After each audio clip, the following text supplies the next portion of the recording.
Read the Bible, the spotlight is almost always on Israel. But Israel didn't exist in a vacuum. The Israelites conquered land already populated by ancient peoples like the Canaanites, one of the earliest and most influential neighboring groups whose culture, religion, and practices deeply impacted the biblical story. Israel lived among and was shaped by a complex web of ancient nations: Egypt, Assyria, Babylon, Moab, Philistine, Edom, and many more.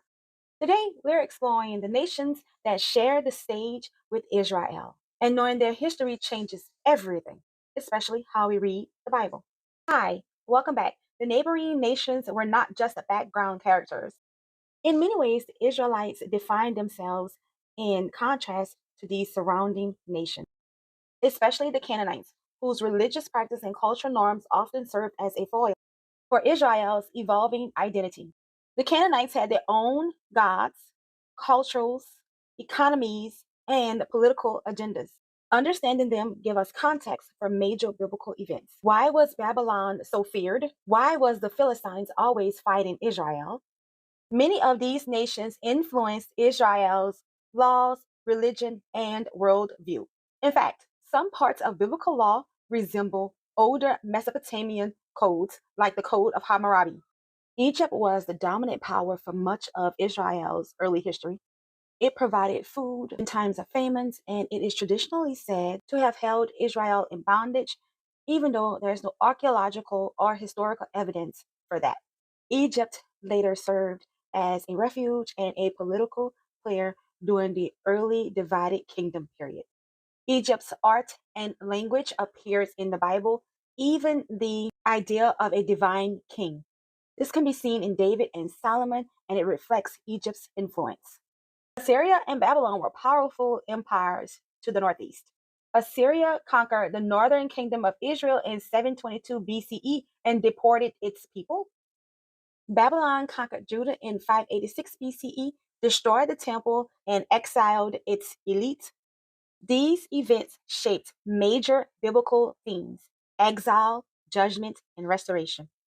Babylonian myths also influenced biblical writing. The biblical creation story shares similarities with the Babylonian creation story, Enuma Elish.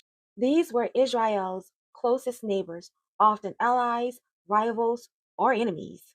Moab and Ammon claim descent from Lot.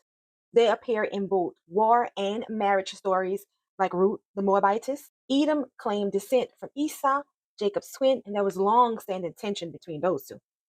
Philistines were sea peoples from the Aegean. They settled on the coast and clashed with Israel repeatedly, especially during the time of Samson and David. These nations often worship gods like Chemosh, Dagon, Baal, Milcom, and El, which are major deities in the Canaanite religion that significantly influenced early Israelite thought and practice. Israel's monotheism wasn't born in isolation.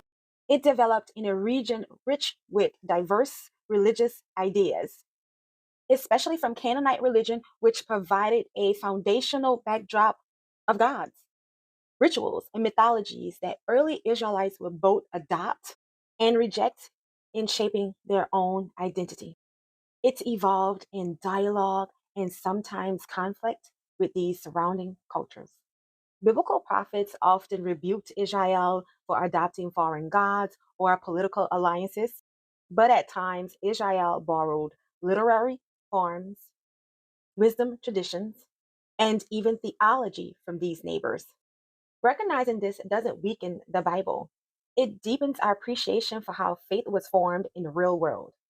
The Bible tells the story of a people, but also a region of constant cultural exchange, power struggles, and shifting beliefs.